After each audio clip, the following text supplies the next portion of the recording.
Приветствую вас, дорогие подписчики, на замечательном канале Snakes Room.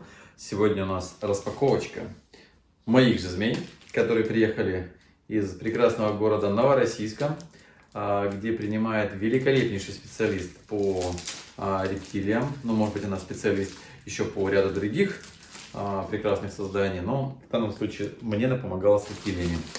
С замечательными удавами и питонами, с двумя. В общем, она меня спасла, порадовала безмерно. Все вот в моей же коробочке, которую я отправлял, была одна история. Начнем мы как раз с этой истории. Это зеленый питон. Это считается достаточно сложным в содержании змеи. Капризные и агрессивные. Вот. Но вот у меня две мадам очаровательных. И одна достаточно спокойная, а вторая капризная такая, с характером, неприятненькая. Вот, но она очень красивая, она такого более желтого окраса, что не может не радовать, потому что красивый окрас всегда радует. Вот, но у нее на протяжении последних 2 лет в районе клаки была очень такая толстая утолщение, скажем так, было. Непонятно какой природы, потому что иначе я был бы тогда, наверное, специалистом более широкого профиля. Вот. Или более узкого, наоборот. В общем, было сильное утолщение, которое не создавало никаких проблем. За 3 года, что у меня этот зеленый питон находится, с ней, эта самочка, с ней не было ни разу никаких проблем. Ни разу. Это зеленый питон. Она ни разу не болела, ни разу не было ни одного стоматита, ни разу не было... ни одного срыга не было. В общем, змея, по сути, как дубовая, она почти как маис у меня была, что не характерно для зеленых питонов. Вот. Но вот это утолщение было, и мне оно очень сильно не нравилось, потому что, оно есть, а его быть не должно, поэтому я искал специалиста, кто помог бы в этом. Моя замечательная знакомая Дарья мне рассказала про такого специалиста. В общем, отвезли и ей сделали операцию. То есть у нее удалили эту кисту, как выяснилось, прописали все зашили, все под наркозом. Блин, круто, змеиный наркоз. Блин, прикольно, в общем. Все под наркозом это сделали и зашили. В общем, я пока не знаю, что там, я при вас все это распаковывал. Удавиху я еще пока не распаковывал, поэтому... надеюсь, меня не цапнут. Насколько я помню, нет, коробочка была другая, коробочка была более маленькая. Вот, коробочка побольше, она либо в мешочке, либо... Нет, не в мешочке. Смотрите, мадам наша отдыхает уже, но она готова. Так. Вес она не потеряла. Ух ты ж моя хорошая какая!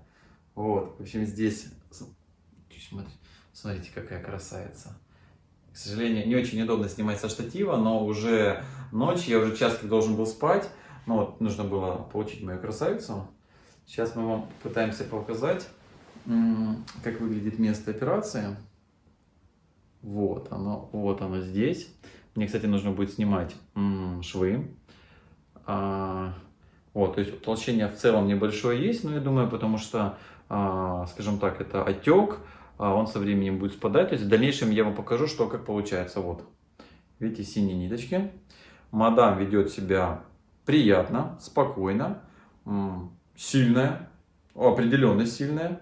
Я бы ей свой нос не подсовывал, потому что, мне кажется, цапнуть она может легко. Что могу сказать по состоянию? Змея с виду, по ощущениям, по физическим, в прекрасном состоянии, держится уверенно. Вот она к вам ползет, даже не ползет, а стремится. Вот. Вы видите, сила, мощь у нее есть, собирается лезть на лампу, на кольцевую, вот, но мы этого не дадим.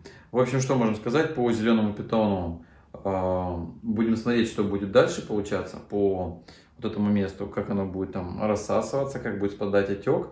Но что-то мне кажется, что все будет хорошо и все будет замечательно. Малышка ведет себя спокойно, размеренно, поэтому сейчас мы ее прячем И дальше будем доставать, видимо, императорского удава, у которого была своя история. Она любит натирать носом углы. То ли она хочет интима очень страстно, а ей его не давали, то ли она хочет свалить просто, чтобы потом опять же получить интима, которого ей не давали. Вот, ну смотрите, какая хорошая. Ну блин, я очень люблю, когда после каких-то манипуляций, неудобно, когда начинает ослабляться. Вот, когда питомцы остаются в прекрасном расположении духа, хорошо себя ведут. В общем, сейчас мы ее закинем. Закинем. Ладно, не буду сейчас дергать штатив, поскольку он вроде как ровненько настроен. Вот. Тем временем уже думаем, размышляем про то. Кстати, мне сказали, что мадам вполне себе жизнеспособна и на репродуктивную функцию это никак не повлияет. Но естественно, что нужно дать зажить всему месту прекрасному, и все будет хорошо. Дальше я снова к вам вернулся, и мы берем мою милашку Хок, которая, на мой взгляд, безумно красивая. И я очень хотел бы, конечно, хотя бы разочек их развести, потому что сансетов я уже развел, и это безумно красивые создания, они прям классные, мне скидывают периодически деток. Эх. Порой жалею, что нельзя всех себе оставить и спустя время самых классных не пускать дальше в разведение. Хотя опять же, что радует, что люди делятся фотографиями, показывают что да как, возникают какие-то сложности, люди звонят. Ну, естественно, что вообще не вопрос, если... Да даже звонят и, собственно, не только по моим мнениям. Это приятно. Значит, то, что я делаю, работает. Так, ну здесь милашка точно будет. Ах, ты ж моя хорошая. Вы смотрите, какая она. Какая мадама. Сейчас попытаюсь показать этого призрака. Не знаю, видно цвет или нет. В общем, она ушла в линьку. Потому что она до отъезда хорошо плотненько покушала. Вот. Так. Ох ты ж какая силачка. Сразу меня обвила. Что тут у нас в твоей пасти? Ну, мы особо не сможем посмотреть. Ох ты ж. Ну, давай, лампа. Посмотри на лампочку.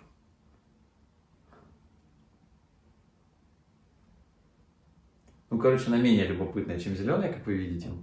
А у нее во рту были маленькие абсцессы. Потому что она в себе все натирала морду. Видимо, по этой причине, вижу, вот. Там целая инструкция будет того, что происходило, того, что делать, как делать, что нужно делать дальше. И нам завтра нужно будет активно всем этим заниматься. Плюс она линяет. Да, ты моя милашечка. Скорее всего, мы для нее будем менять террариум. Потому что если в этом террариуме она хочет выбраться из него, может ей что-то не нравится. Поэтому мы ее переместим в фанерный, которые как раз вот я у себя выставлял. Они более аккуратные, они прям, на мой взгляд, они прям такие полупрофессиональные. То есть там нет электроники, но они сделаны очень грамотно, потому что это 4-е поколение террариумов. Вот, так что императорский удав с острова Хок сейчас у нас выглядит как призрак. Мощная, сильная, вы видите, бодрая, любопытная. Что, будем целоваться? Короче, не хочет меня целовать, я понимаю. Не родной. Ладно. Так что вроде бы как у нас все хорошо.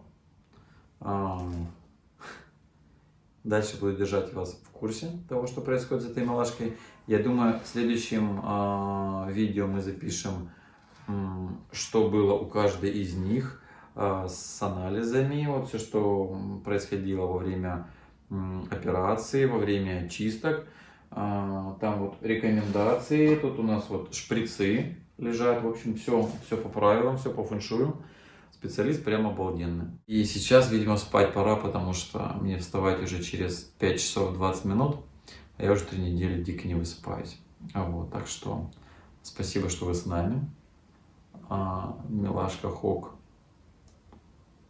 с вами прощается. И я тоже. Ну, до скорых встреч. Пока-пока.